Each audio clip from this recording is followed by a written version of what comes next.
Conditional formatting is a powerful feature in Excel that helps you visualize data and spot patterns at a glance. But do you make the most out of it? In this video, we will explore how to use conditional formatting to highlight important values and bring your spreadsheets to life. Let's get into it.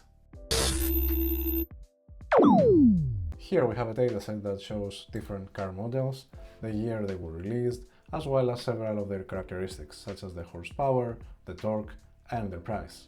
And we will practice conditional formatting in this dataset. But where can you find it in Excel?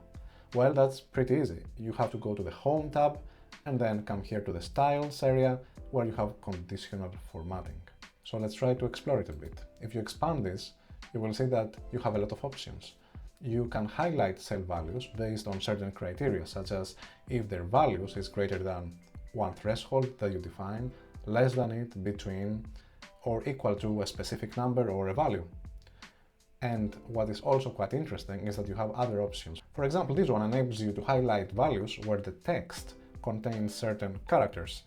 Or for example, here you can highlight values in a cell range which are duplicates.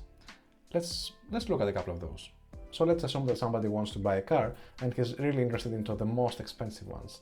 So how can we identify those cars?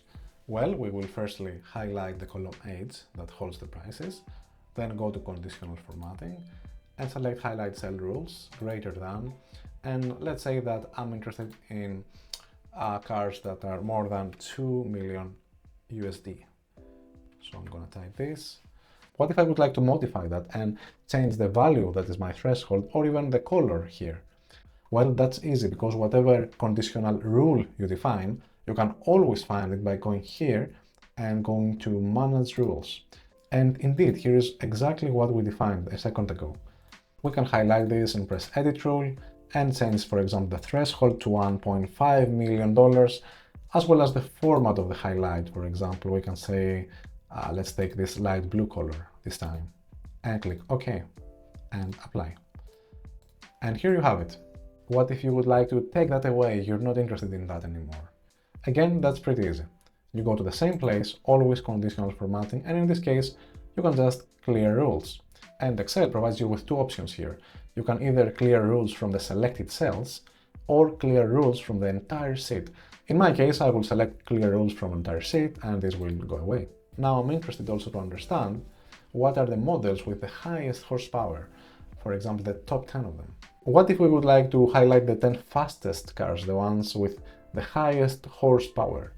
Well, we can highlight our values in horsepower, again, Control-Shift down, then going to conditional formatting, and then this time, instead of going here, highlight cell rules, I will follow the second expandable option here, top-bottom rules. So here you can see that you can highlight the top 10 items or bottom 10 items, or if you select this option, you will highlight values that are above the average of the cells that you have highlighted. So for example, in my case, I have highlighted all the horsepower cells. If I click it, you will see that Excel has calculated the average over all of those and highlighted the ones that are above the average. But let's go back to what we wanted. So I'm gonna press Ctrl-Z, again, conditional formatting, top-bottom rules, and let's say top 10 items. And I would like to make it probably a yellow field with dark yellow text. So I'm gonna click OK, and here you have the highlighted cells. Let's verify that these are indeed the top 10 in terms of horsepower. We will press Ctrl and the up arrow key to navigate to the top. Then with the drop down, we will go to Sort Largest to Smallest. And indeed, our cars have been sorted based on the horsepower column from largest to smallest, and the top 10 ones are the ones that we had already highlighted thanks to the conditional formatting. What if we're interested to highlight values where there is Ferrari models? We can select the column A, go to conditional formatting, highlight cell rules, text that contains this time, and then here we can start typing Ferrari and click OK. You already see the highlighting taking place. What if we change this rule? So we go here, Manage Rules, double click, and instead of Ferrari, we type LA. We're gonna click OK, and then you have Lamborghini as well as McLaren rows highlighted because both contain the string, so the text LA. So that shows that with this conditional rule, you do not need to specify the full word that you are after. Just a part is enough sometimes. Another very handy use case of the conditional formatting is highlighting duplicates. And that's because many times when you're working with a dataset, you do not expect duplicate values within a certain column. So in my case, I would like to identify cars that have the exact same horsepower. So if their horsepower is unique, I don't want that highlighted, but I want it highlighted if there's another car with the same exact horsepower. I will come here, column E, then conditional formatting, duplicate values, and then make sure to select duplicate from this drop-down, and also the highlighting option that works for you, for example, light red fill. So we can see that these values are highlighted since they are the same, and that means that for each one of them there is one more duplicate value here. The same goes for these values, and so on and so on. Very handy. So we have seen already a lot of color formatting based on the conditions, but there are other ways to format your cells as well. For example, if you come here, you see data bars, which gives you an idea of the magnitude of the value that is in the cells of your selected range. Let's try that out. I'm gonna come here again to the prices, select all the values, go to conditional formatting, data bars, and for example, let's say I pick this yellow one. What I can see now is that for the most expensive cars, there is a bar within the cell that kind of takes up the full space, while for cheaper cars, the bar is actually much shorter.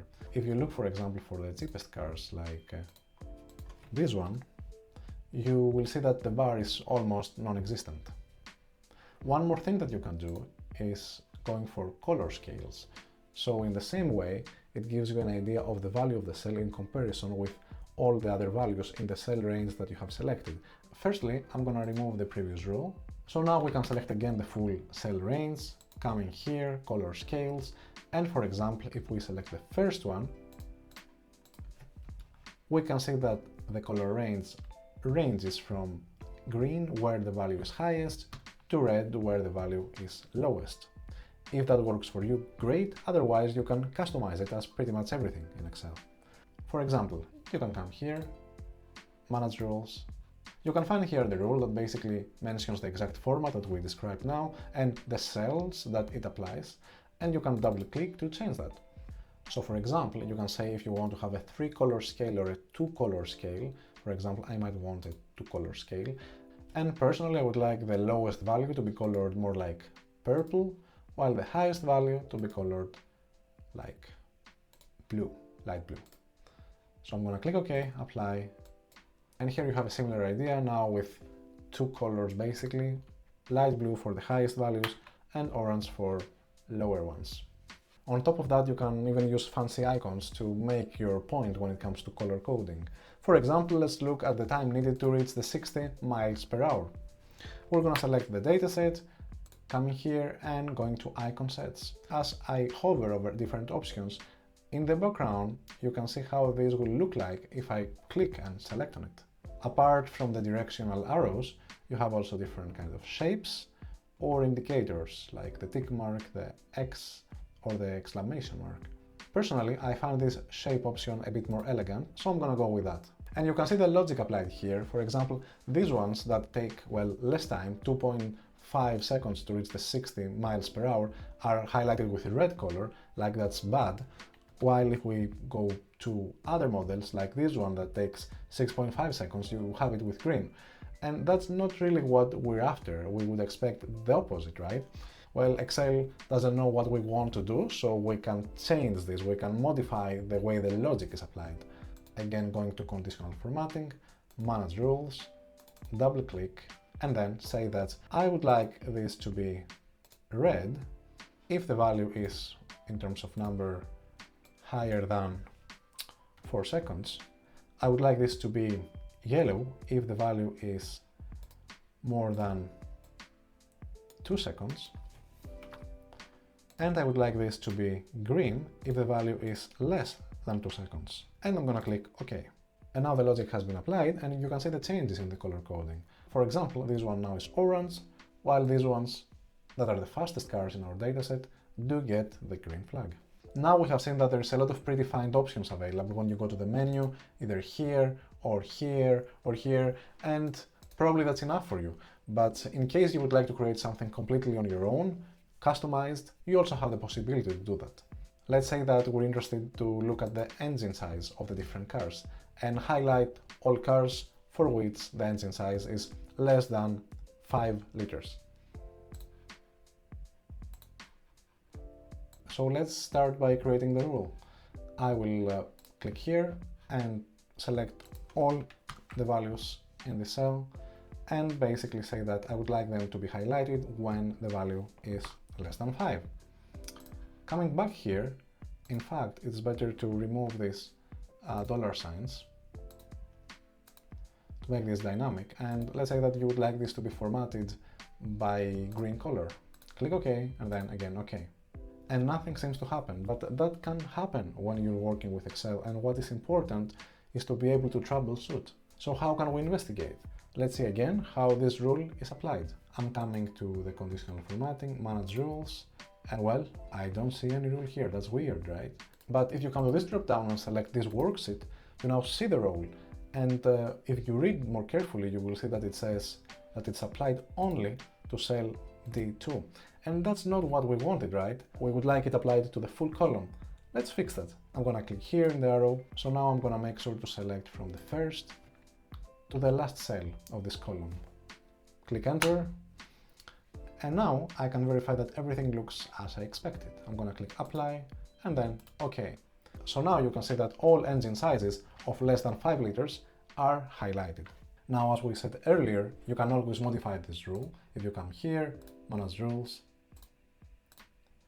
find it, and for example, change the formatting color or even the range that this applies. Also, don't forget that conditional formatting is very dynamic and calculates automatically always. For example, if I change this value here from 4 to 6, you will see how the conditional formatting will disappear, because now this cell value does not satisfy the less than 5 rule that we described earlier. So let's assume that we would like to do a similar thing now, but instead of highlighting just the value within the engine size column, we would like to highlight the full row where this exists. Firstly, we can introduce our threshold value by the side in a helping cell, like this.